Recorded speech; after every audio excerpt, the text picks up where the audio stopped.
وقت آنا ہے کہ تو اپنے رب سے ملاقات کرنی ہے۔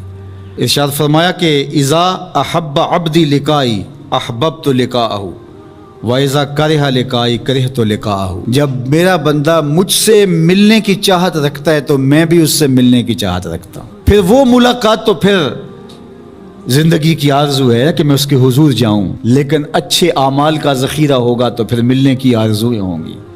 گناہوں کا بوجھ ہو تو پھر ملنے کی تمنائیں نہیں ہوتی۔ جو اشتہاری ہوتے ہیں وہ تو شہر سے گریز کر کے پردے میں گزرتے ہیں، تھانے کے آگے سے کیسے گزریں گے؟ جن کے ذمہ جرم کوئی نہیں ہوتا تو ان کو کوئی پرواہ نہیں ہوتی ہے۔ اللہ کی پکڑ سے کوئی بچ تو نہیں پائے گا، لیکن جنہوں نے اللہ کی رضا کے لیے زندگی بسر کی ہوگی، اللہ جل شانہ سے ملاقات کا شوق انہیں کشاں کشاں اس کی دہلیز پہ لے جائے گا۔ تو کہا یا ایھا الانسان انک کادح الی ربک کدحا فملاقی، تو اس سے ملاقات تو کرنے والا ہی ہے، کرے گا تو صحیح، لیکن ملاقات کی کیفیت کیا ہوگی، حالت کیا ہوگی، صورت کیا ہوگی، اب یہ تیرے اعمال کے مطابق تجھے پتہ چلے گا کہ تو کہاں کھڑا ہے۔ تو اپنی مختصر زندگی کو مالک کی راہوں پہ ڈال دیں۔ یہ زندگی ایک بار ہی ملی ہے، دوبارہ نہیں ملنی۔ اللہ جل شانہ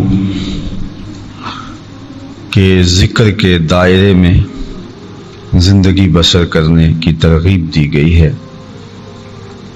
جب انسان اپنے رب کو فراموش نہیں کرتا، اسے یاد رکھتا ہے، تو اللہ جل شانہ اسے فراموش نہیں کرتا۔ اللہ جل شانہ اپنی عنایت خاصہ اور اپنی کرم نوازیاں اس بندے کو لمحہ لمحہ عطا کرتا ہے جو اسے یاد کرتا رہتا ہے۔ اللہ کو یاد کرنے کے لیے عربی میں جو لفظ ہے وہ ذکر ہے، اور یہ اصطلاح ہم سب کو اچھی طرح معلوم ہے کہ ہمیں اللہ کا ذکر کرنا چاہیے۔ ذکر الہی ہمارے دل کی غذا ہے، روحوں کی تسکین کا سبب اور قرار باطن، اور اللہ جل شانہ کی قربتوں کا ذریعہ ہے۔ فرمایا گیا ذاکر اللہ فی الغافلین کشجرۃ الخضراء فی وسط الحشیم، غافلوں میں اللہ کا ذکر کرنے والا ایسے ہے جس طرح سوکھی سڑی گھاس کے اندر شجر سایہ دار ہوتا ہے، یا جنگ کے میدان میں جو لوگ بھاگ گئے ہوں تو کوئی بندہ اس مشکل وقت کے اندر بھی کھڑا رہے اور دشمن کے ساتھ برسرے پیکار رہے، تو ذکر نہ کرنے والے اور ذکر کرنے والوں کی اس طرح مثال دی گئی ہے۔ اللہ کے ذکر سے اعراض کرنے والے میدان جنگ سے بھاگنے والوں کی طرح ہیں، اور اللہ کا ذکر کرنے والا ثابت قدم رہنے والوں کے زمرے میں شامل ہوتا ہے۔ ذکر کی جو لغوی تعبیر ہے وہ تو یہی ہے یاد کرنا، یاد کرنا، یاد رکھنا، یہ ذکر کسے کہا جاتا ہے۔ اور اس کو پھر تفعیل کے مصدر پر لے جائیں تو پھر تذکیر، تو تذکیر کا مطلب نصیحت پکڑنا ہے۔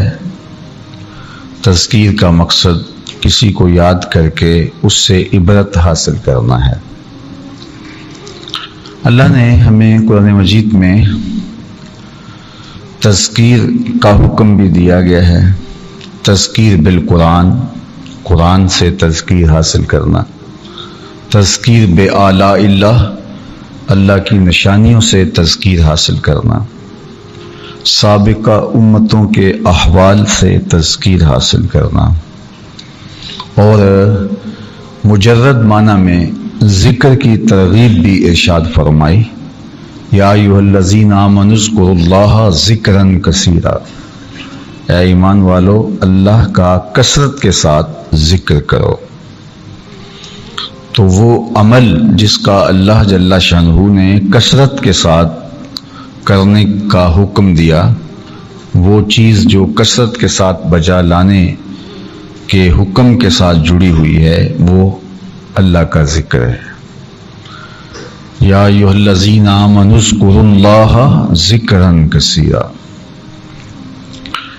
اور دوسرے مقام پہ اللہ جل شانہ نے ارشاد فرمایا فاذکرونی اذکرکم واشکروا لی ولا تکفرون۔ تم مجھے یاد کرو، میں تجھے فراموش نہیں کروں گا، تمہارا چرچا کروں گا، تمہاری یادوں کے چراغ بجھنے نہیں دوں گا، اور میرا شکر ادا کرو، میرا شکر بجا لاؤ، اور کفران نعمت جیسی بدکاری نہ کرنا، ناشکری نہ کرنا، کفران نعمت نہ کرنا۔ تو اللہ کا ذکر کرنے سے مراد اس کو یاد کرنا ہے۔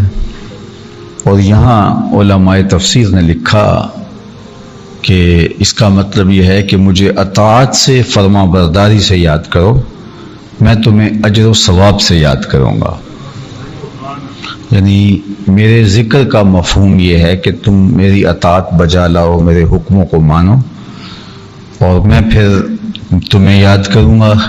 تو اس کا مطلب یہ ہوا کہ میں تمہیں اس کا اجر و ثواب عطا کروں گا۔ اور اعلیٰ حضرت امام اہل محبت نے اس کا ترجمہ کیا فاذکرونی اذکرکم، تم مجھے یاد کرو، میں تمہارا چرچا کروں گا۔ یعنی جب تم مجھے یاد کرو گے تو اللہ کا یاد کرنا کیا ہے کہ وہ تمہاری عزت افزائی اس طرح فرمائے گا کہ کائنات کے اندر تمہاری عظمتوں کے جھنڈے گاڑ دیے جائیں گے، تمہارا چرچا ہو جائے گا۔ ایک روایت میں ہے کہ جب بندہ اللہ سے محبت کرتا ہے تو اللہ جل شانہ اس سے محبت کرتا ہے، اور جبریل امین سے کہتا ہے کہ فلاں بندے سے میں محبت کرتا ہوں، تو بھی اس سے محبت کر، اور پھر جبریل امین بھی اس سے محبت کرنے لگ جاتے ہیں۔ پھر جبریل امین کو حکم ہوتا ہے کہ اہل سما کو منادی دے دو، آسمان کے رہنے والوں کو بتا دو کہ فلاں بندے سے اللہ بھی پیار کرتا ہے، جبریل بھی پیار کرتے ہیں، آسمان کے باسیوں تم بھی اس سے پیار کرو۔ پھر آسمان والے اس سے پیار کرنے لگ جاتے ہیں۔ اس کے بعد اس کی قبولیت کو دنیا میں ڈال دیا جاتا ہے، دنیا کے رہنے والوں کے دلوں میں اس کا احترام، اس کی محبت پیدا کر دی جاتی ہے۔ تو گویا اللہ سے محبت کا نتیجہ اللہ کی محبت، جبریل امین کی محبت، فرشتوں کی محبت، آسمانی مخلوقات کی محبت، اور زمین پہ بسنے والے اچھے لوگوں کی محبت اس شخص کا مقسوم ہو جاتا ہے۔ اور یہاں ارشاد فرمایا جب میرا بندہ مجھے یاد کرتا ہے تو اگر وہ اکیلے یاد کرتا ہے، تنہائی میں یاد کرتا ہے، تو میں بھی اس بندے کو تنہائی میں یاد کرتا ہوں۔ اور اگر میرا بندہ مجھے مجلس میں یاد کرتا ہے، ہجوم انسانہ میں، لوگوں کے ہجوم میں یاد کرتا ہے، تو میں اس سے بہتر مجلس جو فرشتوں کی ہے اس میں اسے یاد کرتا ہوں۔ اور پھر فرمایا کہ اگر میرا بندہ میری طرف ایک قدم چل کے آئے تو میں اس کی طرف 70 قدم چل کے آتا ہوں۔ میں نے فرمایا ایک بالشت آئے تو میں 70 بالشت آتا ہوں، پھر ایک ذرا آئے تو میں 70 ذرا اس کی طرف آتا ہوں، ایک گز آئے تو 70 گز اس کی طرف میری رحمتیں متوجہ ہوتی ہیں۔ اور پھر آخر میں لفظ ہیں کہ اگر وہ میرا بندہ میری طرف چل کے آئے، اتیتہ ہر والا، وہ چل کے آئے تو میری رحمتیں دوڑ کے استقبال کرتی ہیں۔ تو یہ اللہ کے ذکر کی برکتیں ہیں جو اللہ اپنے بندے کو عطا کرتا ہے۔ تو اس لیے ہمیں کثرت کے ساتھ اللہ کے ذکر کرنے کی ترغیب دی گئی ہے، اور ہمیں اتنے طریقہ ہائے ذکر دیے گئے ہیں کہ ہم ہر وقت اس ذکر کے دائرے میں رہیں۔ یہ جو نماز ہے یہ بھی اللہ کے ذکر کی ایک صورت ہے. اقم الصلاۃ لذکری، اللہ نے قرآن مجید میں ارشاد فرمایا نماز قائم کرو میرے ذکر کے لیے، میری یاد کے لیے. یہ بھی اللہ کی بارگاہ میں ہم حاضری لگوانے آتے ہیں. 5 ٹائم ہم کام چھوڑ کے بھاگ آتے ہیں، گھر چھوڑ کے بھاگ آتے ہیں، ہم کھیل کے میدان میں ہوں تو بھاگ آتے ہیں، ہم دوستوں میں بیٹھ کے گپ شپ لگا رہے ہوں تو بھاگ آتے ہیں، ہم سوئے ہوئے ہو تو اٹھ کے بھاگ آتے ہیں، ہم کھانا کھا رہے ہوں تو چھوڑ کے بھاگ آتے ہیں، شادی میں ہو تو چھوڑ کے بھاگ آتے ہیں.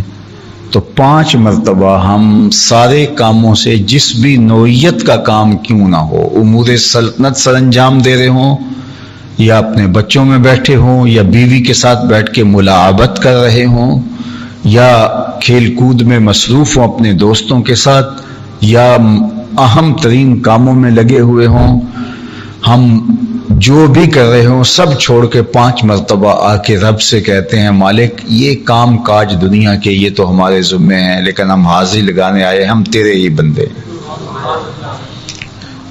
تو یہ گویا اپنی وفاداری بتانے آتے ہیں اور یہ عرض کرنے آتے ہیں کہ مالک ہم تجھے فراموش نہیں کیا، تجھے بھولے نہیں ہیں. تو اس لیے نماز اللہ کی یاد کا ذریعہ بن گئی. اقم الصلاۃ لذکری، نماز پڑھو میرے ذکر کے لیے، مجھے یاد کرنے کے لیے. تو پھر جب بندہ اس کو یاد آ رہا ہو اور بندہ اسے یاد کر رہا ہو تو پھر درمیان میں کوئی چیز اور مخل نہیں ہونی چاہیے. تو یادوں کا ہجوم اس طرح کا ہو کہ رکوع ہے، قیام ہے، سجدہ ہے، قومہ ہے، جلسہ ہے، استراحہ ہے، کچھ بھی ہے، ہر حالت کے اندر اس کی یاد کا غلبہ نماز کے اندر ہو. اور نماز کی حقیقت کو، عبادت کی حقیقت کو حدیث جبریل میں بیان کیا گیا ہے کہ اللہ کی عبادت تو اس طرح کرے کہ گویا تو اسے دیکھ رہا ہے. اور اگر یہ کیفیت تیرے اوپر کسی وجہ سے طاری نہیں ہو پاتی تو کم از کم یہ کیفیت تو تیرے اوپر طاری ہونی چاہیے کہ وہ تجھے دیکھ رہا ہے. تو یہ جب کیفیت ہو کہ میرا اللہ مجھے دیکھ رہا ہے، محبت کی نگاہ سے دیکھ رہا ہے، تو پھر تو انسان کی توجہ کیسے بھٹک سکتی ہے، وہ کیسے اپنی سوچوں کو آوارہ ہونے دے سکتا ہے جب یہ تصور جمع ہوا ہو کہ میرا رب مجھے دیکھ رہا ہے. میں آپ سے مخاطبت کر رہا ہوں تو کوئی شخص اس مجلس میں اٹھ کے میرے سے بات کرنے لگ جائے تو جس وقت وہ میرے سے بات کرنے کر رہا ہوگا تو اس کی توجہ تو کسی اور سمت نہیں جائے گی. اور اگر چلو یہ نہیں تو اتنے مجمع میں کسی کی طرف متوجہ ہو کے اس کو مخاطب کرنے لگ جاؤں تو مجھے بتائیے گا کہ وہ اتنے لوگوں میں کوئی سوچ بھٹک بھی سکتی ہے، کوئی ادھر چلا گیا، کوئی سوچ کو لے کے ادھر چلا گیا، لیکن جس سے ڈائریکٹ مخاطبہ ہو جائے تو کیا اس کی توجہ دائیں بائیں جا سکتی ہے؟ اب یہ 2 صورتیں ہی بتائی گئی ہیں کہ تم رب سے اس طرح عبادت میں ملو کہ گویا تم اس کو دیکھ رہے ہو، اور یہ کیفیت نہیں ہے تو وہ تمہیں دیکھ رہا ہے. ان دونوں صورتوں کے اندر ہماری توجہ یکسو رہتی ہے. اور اس سے نیچے اگر ہم عبادت کے درجے میں ہیں کہ نہ یہ کیفیت بلند نصیب ہوئی کہ اللہ کو ہم دیکھ رہے ہیں، اور نہ یہ کیفیت ہمیں نصیب ہوئی کہ وہ ہمیں دیکھ رہا ہے، بس ہم نماز پڑھے جا رہے ہیں، تو پھر ہمیں ابھی اپنی نماز کو بہتر کرنے کی ضرورت ہے. جو کم از کم اس درجے پہ پہنچ جائے کہ ہم اس کو نہیں دیکھ رہے تو وہ تو ہمیں دیکھ رہا ہے. اور یہ تیقن اور یہ یقین جو ہے وہ ہماری باطنی تربیت کرتا ہے. یعنی یہ تصور کہ میرا اللہ مجھے دیکھ رہا ہے، اور نماز کے اندر جب یہ پختہ ہو جائے گا تو پھر وہ نماز کے باہر بھی تصور ہمارے ساتھ جڑنا شروع ہو جائے گا.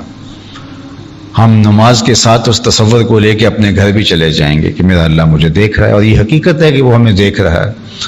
یہ کوئی محض وہمی اور گمانی عقیدہ تو نہیں ہے، حقیقت ہے کہ ہم اس کی نگاہوں میں ہیں اور وہ لمحہ لمحہ ہمیں دیکھ رہا ہے. تو ہم گھر میں ہیں تو وہ دیکھ رہا ہے، ہم کاروبار پہ ہیں تو ہمیں دیکھ رہا ہے. تو ہمارے رویے، ہماری زندگی کے سارے چال چلن خود بخود مرتب اور منظم ہو جائیں کہ ہمارا اللہ ہمیں دیکھ رہا ہے. تو یہ عقیدہ ہمیں گناہوں سے بھی بچاتا ہے، اور یہ فیض ہمیں نصیب ہونا تھا نماز سے۔ تو سب سے پہلی مشق ہماری نماز میں ہونی تھی کہ ہم نماز میں کھڑے اس تصور میں ڈوب جاتے، پہلے تو یہ تصور کہ ہم اسے دیکھ رہے ہیں، جب اسے دیکھ رہے ہیں تو کوئی اور نظر ہی نہیں آئے گا، اور دوسرا تصور کم از کم کہ وہ ہمیں دیکھ رہا ہے، تو پھر بھی خیال اور سوچ بھٹک نہیں سکتی۔ اور یہ تصور لے کے جب عملی زندگی میں اتر جائیں گے نماز کا فیضان، تو پھر جو کہا گیا نا کہ نماز برائی اور برے کاموں سے اور بے حیائی سے بچاتی ہے، تو وہ وہی نماز ہے جو ان آداب کی رعایت کے ساتھ پڑھی جائے کہ جس کا نتیجہ یہ پیدا ہو۔ ورنہ تو ہم یہ عملی طور پہ دیکھتے ہیں کہ لوگ نماز بھی پڑھتے ہیں اور باقی برے اعمال بھی کرتے ہیں، جبکہ نماز کا کام کیا ہے؟ بے حیائی سے بچانا، برے کاموں سے بچانا، مکروہ امور سے بندے کی حفاظت کرنا۔ نماز خود حصار بن جاتی ہے، نماز خود مضبوط قلعہ بن جاتی ہے جو بندے کو ان امور سے بچاتی ہے۔ لیکن یہ وہ نماز ہے جو نماز ہے، جو ہماری ٹکریں ہیں تو وہ تو ہمیں نماز کا وہ حظ ہی نہیں دے پاتی۔ اس لیے ارشاد فرمایا خرابی ہے ان نمازیوں کے لیے جو اپنی نمازوں سے غافل ہیں اور وہ دکھاوے کی ٹکریں مار رہے ہیں۔ الذین ھم یراؤون ویمنعون الماعون، ان کی نماز نہیں ہے، دکھلاوے کی ٹکریں ہیں۔ تو وہ پھر جو دکھلاوے کی ٹکریں ہوں گی تو وہ پھر وہ نتیجہ تو پیدا نہیں کر سکیں گی جو نماز کا لازمی نتیجہ ہے، اور وہ کیا؟ بے حیائی سے روکنا، برے کاموں سے روک دینا، تو یہ نماز کا لازمی نتیجہ ہے۔ تو نماز اللہ کا ذکر ہے، اللہ کی یاد ہے۔ تو کہا اقم الصلاۃ لذکری، نماز جو ہے وہ پڑھو، یہ میرا ذکر ہے۔ اچھا، قرآن کو بھی ذکر کہا گیا ہے، ہم نے اس ذکر کو نازل کیا اور اس کی حفاظت بھی ہم خود کریں گے، تو قرآن بھی ذکر ہے۔ تو پھر جو اللہ کا کثرت کے ساتھ ذکر کرنے کا کہا گیا تو اس میں قرآن مجید کی تلاوت ہے، اور ہماری زندگی میں قرآن مجید کی تلاوت لازم ہونی چاہیے۔ جبکہ دور موجود کے فتنوں نے ہم سے جہاں بہت ساری چیزیں چھین لی، وہاں تلاوت کلام مجید بھی چھین لی ہے۔ ہمارا بہت سارا وقت جو ہے وہ ان چیزوں میں گزر جاتا ہے کہ جو چیزیں ہماری زندگی میں کبھی کبھار اور ایک نمک کی شکل کے اندر ہونی چاہیے۔ ہم جب چھوٹے تھے، بچے تھے، تو کوئی 8 دن کے بعد جو ہے وہ کوئی دادی اماں سے لطیفہ سننے کا جو موقع میسر آتا تھا، ورنہ نصیحت آموز کہانیاں تھیں۔ تو کوئی چھٹی کا دن اور آخری دن تو دادی اماں کو کہا کہ کوئی ایسی بات بھی سنائے، تو وہی 5, 7, 10, 15 چیزیں تھیں جو بار بار آتی تھیں، اور اس کے اندر بھی کوئی تربیت، کوئی چیزیں چھپی ہوتی تھیں۔ لیکن آج کتنوں کا وقت جو ہے کہکہوں میں بیت جاتا ہے، اور زندگی کتنی بے ترتیب ہو گئی ہے، غیر منظم ہو گئی ہے۔ قرآن مجید تو زندگی کا لازمہ تھا، دن کا آغاز ہی قرآن مجید سے ہوتا تھا، بچے، بوڑھے، جوان سب قرآن مجید پڑھتے تھے۔ اور اگر کسی کو قرآن مجید پڑھنا نہیں آتا تھا تو پڑھنے والوں کی دھیمی دھیمی آواز کے تلذذ سے وہ فیضیاب ضرور ہوتا تھا، چاہے مصلی پہ ایسے بیٹھ کے کچھ پڑھ رہا ہو تو وہ ضرور اس عمل میں شریک ہوتا تھا۔ اس کا نور سارا دن ہمارے ساتھ رہتا تھا، وہ صبح کے اجالوں سے پھوٹتی ہوئی ضیائیں اور قرآن مجید کی دل آویز صداؤں سے نکلتے ہوئے جو ہے وہ انوار، وہ ہماری زندگی میں سرایت کر جاتے تھے۔ اور پھر ہم قرآن مجید کی تلاوت کے سائے میں، ماں کی دعاؤں کے سائے میں، ایک پاکیزہ ماحول کے سائے میں گھر سے نکلتے تھے، اور اس کے اثرات ہماری زندگی میں ہوتے تھے، رزق حلال کی شکل کے اندر، شائستگی کی شکل کے اندر، اور برکت کی صورت کے اندر۔ رزق اتنا زیادہ نہیں ہوتا تھا، فراوانی اتنی نہیں تھی جتنی اب ہے۔ ایک بچہ آج جتنے اخراجات کر رہا ہوتا ہے، اس کے موبائل کا خرچہ ہے، اس کے موٹر سائیکل کے پیٹرول کا خرچہ ہے، یہ عام زندگی میں جو آپ کہہ لیجئے متوسط طبقہ ہے، میں ان کی بات کر رہا ہوں۔ باقی جو امراء ہیں، اہل خیر ہیں، ان کی اولادیں تو جتنے روز کے اخراجات کرتی ہیں، میں ان کی بات نہیں کر رہا۔ تو متوسط طبقے کا گھر کا ایک ایک فرد روزانہ کتنا بیلنس خرچ کرتا ہے موبائل میں، اور کتنا پیٹرول لگاتا ہے، اور اس کے علاوہ اس کی جو ضروریات ہیں، تو اتنا خرچہ ٹوٹل گھر کا ہوا کرتا تھا، اور لوگ کہتے تھے اللہ کا بڑا شکر ہے اس وقت۔ اور اب اتنا کچھ ہونے کے باوجود بھی جو ہے وہ ناشکری ہے۔ کتنی وہ چیزیں جو آج ہماری زندگی میں ہیں ماضی میں بالکل نہیں تھی، اور آج وہ ہماری زندگی میں وافر اور فراواں ہیں، لیکن شکر ختم ہو گیا، اس لیے کہ شکر بھی ختم ہو گیا اور دوسری برکت بھی ختم ہو گئی۔ ایک ہے مال کی کثرت اور ایک ہے مال میں برکت۔ کثرت بڑی چیز نہیں ہے، برکت بڑی چیز ہے۔ تو برکت کیسے ہوتی تھی؟ جب ہمارے دن کا آغاز اللہ کے ذکر سے ہوتا تھا۔ قرآن مجید اللہ کا ذکر ہے، نماز اللہ کا ذکر ہے، اور صبح کا آغاز جو ہے وہ سحری کے سجدوں سے ہوتا۔ چلو اگر کوئی تہجد کے سجدے کسی کو نصیب نہ ہوتے تو یہ نہیں ہوتا تھا کہ فجر کے بعد گھروں کے اندر قرآن مجید کا ماحول نہ ہوتا ہو، لیکن پھر وقت کے ساتھ ساتھ ساری چیزیں سمٹ گئی۔ آج صبح کے وقت گھر خاموش ہوتے ہیں، غفلت کی خاموشی ہر گھر پہ الا ماشاء اللہ طاری ہوتی ہے۔ کوئی ایک آدھ بزرگ بوڑھا یا کوئی فرد نماز پڑھ بھی لیتا ہو تو وہ جلدی جلدی نماز پڑھی اور پھر اس کے اوپر اپنا بستر لپیٹا اور پھر جو ہے وہ دوبارہ سو گیا۔ وہ لمحے رزق کے تقسیم ہونے کے ہیں، وہ لمحے برکتوں کے اترنے کے ہیں، وہ لمحے خیر کے ہیں۔ حضور نے اپنی امت کی صبح کے لیے برکت کی دعا مانگی ہے۔ جو صبح کے کاروبار ہیں جن کا آغاز صبح ہوتا ہے اس میں خاص برکت رکھی گئی ہے۔ تو صبح جو ہے وہ زمین پر پھیل جانا اور اپنے حصے کے رزق کو تلاش کرنا، تو وہ جو برکتوں کے لمحے ہیں وقت کے گزرنے کے ساتھ ساتھ جو ہے وہ چیزیں پھر سمیٹنا شروع کر دی جاتی ہیں، اور ہم جب تقریباً چیزیں سمیٹ لی جاتی ہیں اس وقت ہم گھر سے نکل رہے ہوتے ہیں۔ تو رزق کی کثرت اور فراوانی تو ہم حاصل کر پاتے ہیں، لیکن حضور نے جو صبح کے وقت برکت کی دعا مانگی تھی اس برکت کو ہم حاصل نہیں کر پاتے۔ اس کے نتیجے کے اندر یہ ہے کثرت کے باوجود بھی ہمیں قلت کی شکایت ہے، فراوانی کے باوجود بھی ہمیں تنگی کی شکایت ہے، ہر چیز کے میسر ہونے کے باوجود بھی برکت مفقود ہے۔ تو اس لیے ہمیں اپنے گھروں کو ذکر سے آباد کرنا چاہیے۔ جب قوم کا یہ اجتماعی عمل ہو جائے گا، اجتماعی عمل یہ ہو جائے گا، تو پھر اللہ تعالیٰ جل شانہ برکتوں کے در کشادہ کر دے گا اور رحمتیں کھول دے گا۔ ذکر کی تیسری صورت زبان سے مختلف کلمات ادا کرنا، اور وہ شریعت نے ہمیں لمحہ لمحہ موقع ہر موقع پر جو ہے یہ چیزیں عطا فرمائی۔ سیڑھیاں چڑھو تو اللہ اکبر کہو، بلندی پہ چڑھو تو اللہ اکبر کہو، کسی خوبصورت چیز کو دیکھو تو سبحان اللہ کہو۔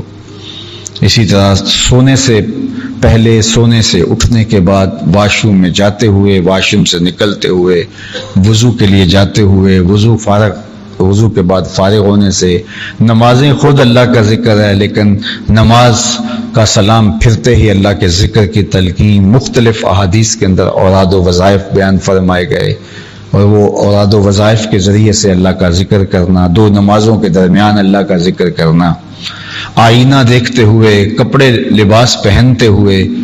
تو آپ دیکھیے کھانا کھانے سے پہلے، کھانا کھانے کے بعد کوئی وقت ایسا نہیں ہے، سفر پر روانہ ہوتے ہوئے، سواری پر بیٹھتے ہوئے، سواری جب چلنے لگے تو اس وقت، تو ہمیں ہر لمحہ ہر لحظہ اللہ کا ذکر کرنے کی تلقین کی گئی۔ اور احادیث میں مختلف اذکار، مختلف اوقات، بیماریوں کی شکل کے اندر مختلف بیماریوں پر اللہ کا ذکر کرنے کی تلقین کی گئی ہے۔ اسی طرح ہمیں اور مختلف مواقع پر اللہ کا ذکر کرنے کی تلقین کی گئی ہے۔ تو کوئی یعنی اگر ہم یہ کہیں تو کوئی لمحہ نہیں بچتا کہ جب ہم کسی نہ کسی صورت میں اس کا ذکر نہ کر رہے۔ ایک صحابی حضور کی خدمت میں آیا، اعرابی تھا، دیہاتی، تو وہ بدو حضور کی خدمت میں حاضر ہو کے عرض کرنے لگا، یا رسول اللہ صلی اللہ علیہ وسلم، میں ایک دیہاتی شخص ہوں اور اسلام کے احکام بہت سارے ہیں، یعنی آپ اگر اسلام کے احکام کو دیکھنے لگے تو کتابیں بھری ہوئی ہیں، تو اس وقت بھی حضور بہت کچھ ارشاد فرماتے، پھر صحابہ اس کو، وہاں تو یہ تو نہیں تھا ہم اپنی مرضی کا عمل کر لیتے ہیں، وہ عمل کرتے رہتے. تو اس نے ایک حضور سے عرض کیا، حضور، اس عرابی نے کہا حضور اسلام کے احکام چیزیں بہت ساری ہیں اور میں ایک سادہ آدمی ہوں، مجھے آپ ایک ایسی چیز ارشاد فرما دیں جو میرے لیے کافی ہو. تو آقا کریم نے اس کو ایک بات ارشاد فرمائی، وہ سنیے. فرمایا ان تموتا ولسانک رطب من ذکر اللہ، تو اس حالت میں مرے کہ تیری زبان اللہ کے ذکر سے تر ہو. یہ خلاصہ ہے، یہ دو لفظی بات ہے کہ تو زندگی اس طرح گزار کہ تجھے جب بھی کبھی موت آئے، اچانک موت آ جائے، ان تموتا ولسانک رطب من ذکر اللہ، جب تو فوت ہو تیری زبان اللہ کے ذکر سے تر ہو. خوش نصیب وہ ہوتے ہیں کہ جو مرتے ہوئے اللہ کے ذکر کے دائرے میں ہوتے ہیں. ایسے لوگ بھی ہوتے ہیں جن کو تلقین بھی کی جائے تو ان کے لبوں پہ کلمہ جاری نہیں ہوتا، اور ایسے لوگ ہیں کہ وہ کہتے رک جاؤ میں جا رہا ہوں مجھے کلمہ پڑھ لینے دو. تو یہ خوش نصیب لوگ ہوتے ہیں. علماء نے لکھا کہ جو شخص نشے کا عادی ہے مرتے ہوئے اس کی زبان پر کلمہ جاری نہیں ہوتا. وہ شراب ہے، وہ بھنگ ہے، وہ افیون ہے، نشے کی جو بھی صورت ہے، جو نشے کا عادی ہے، اللہ تعالیٰ جل شانہ اس کو آخرت میں جو سزائیں دے گا، دنیا پر اس کی جو سزا ہے اس میں سے ایک سزا ہے کہ مرتے ہوئے اسے کلمہ نصیب نہیں ہوتا. تو فرمایا کہ تیرے لیے بہترین وظیفہ کیا، ان تموتا ولسانک رطب من ذکر اللہ، تیری زبان اللہ کے ذکر سے تر ہو. تو میں اور آپ اپنی زندگی کو اس طرح مرتب کر لیں کہ ہماری زندگی جو ہے وہ اللہ کے ذکر سے تر رہنی چاہیے، اور ہر وقت اللہ کا ذکر ہماری زبان پہ ہونا چاہیے. ذکر کے حوالے سے احادیث میں بہت سارے اذکار موجود ہیں، اور باقاعدہ جو کتاب الاذکار کے نام سے احادیث کے اندر پھر ایک الگ چیپٹر موجود ہے، اس میں ہزاروں مختلف احادیث میں اذکار آئے ہیں. جن دنوں میں اللہ جل شانہ حرم شریف جانے کا موقع نصیب کرتا ہے تو کوشش یہ ہوتی ہے کہ باقی کام بھی کیے جائیں لیکن کچھ اذکار ضرور پڑھے جائیں. تو پھر جو میسر ہوتا ہے وہ دیکھتے ہیں. تو ایک بار میں نے وہاں لائبریریوں میں جو کتابیں موجود ہیں تو اس میں انہی پر ہی زیادہ محنت کی. تو 4 اذکار ایسے ہیں جو سب سے افضل اور اشرف بتائے گئے ہیں. تو ہمیں اپنی زندگی میں وہ 4 اذکار اختیار کرنا چاہیے. اور یہ کوئی میری تحقیق نہیں ہے بلکہ یہ بڑی واضح چیز ہے. احادیث میں جتنی فضیلت ان 4 اذکار کی آئی ہے اس کے علاوہ کسی ذکر کے لیے اتنی تلقین نہیں ہے. اور وہ ایک تو ہے سبحان اللہ،